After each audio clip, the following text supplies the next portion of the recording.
কয়লার সাধারণত যে গ্যাস বিস্ফোরণ ঘটায় সেটা হলো কি মিথেন।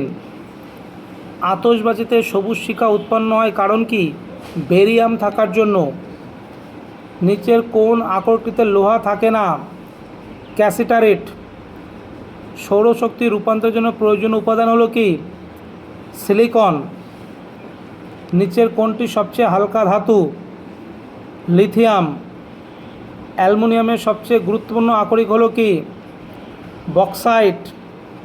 শিলা ও খনিজ পদার্থে সর্বাধিক পরিমাণে উপস্থিত মৌল হলো কি? সিলিকন। বৈদ্যুতিক গরম করার যন্ত্রের জন্য গরম করার উপাদান তৈরিতে ব্যবহৃত একটি সংকর ধাতু হলো কি? নাইক্রম। জার্মান রূপা হলো একটি সংকর ধাতু। কার মিশ্রণ? তামা, দস্তা, নিকেল। তামা, দস্তা, নিকেল, ওটা অপশান সি, তামা, দস্তা, নিকেল।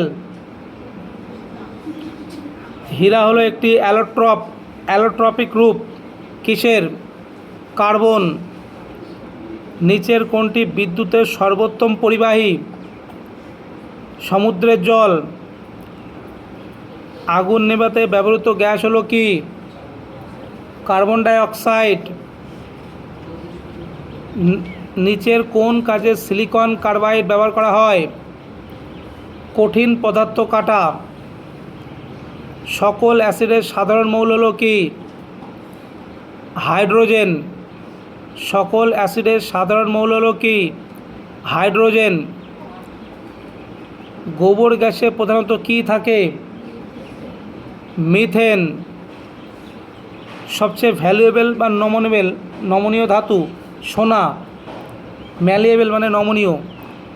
সোনা। তারপরটা ওটা হবে টেট্রাইথাইল সীসা। টেট্রাইথাইল সীসা ব্যবহৃত হয় কিসের জন্য? পেট্রোল সংযোজন। টেট্রাইথাইল সীসা ব্যবহৃত হয় পেট্রোল সংযোজন, ইংলিশে বলে পেট্রোল অ্যাডিশন। নিচের কোনটি বিউটি পার্লারে ব্যবহৃত হয়? সালফার। নিচের কোনটি একটি অলৌহ ঘটিত ধাতু? অ্যালুমিনিয়াম। নিচের কোনটি অধাতু যা ঘরের তাপমাত্রায় তরল থাকে? সেটা হলো ব্রোমিন। ঘরের তাপমাত্রায় তরল থাকে, সেটা হলো ব্রোমিন। লাফিং গ্যাস কি? Nitrous oxide. নিরাপত্তার জন্য কোন ধরনের ফসফরাস ব্যবহার করা হয়? লাল ফসফরাস বা রেড ফসফরাস। স্টেনলেস স্টিল হলো একটি সংকর ধাতু। কার মিশ্রণ? লোহা, ক্রোমিয়াম এবং নিকেল।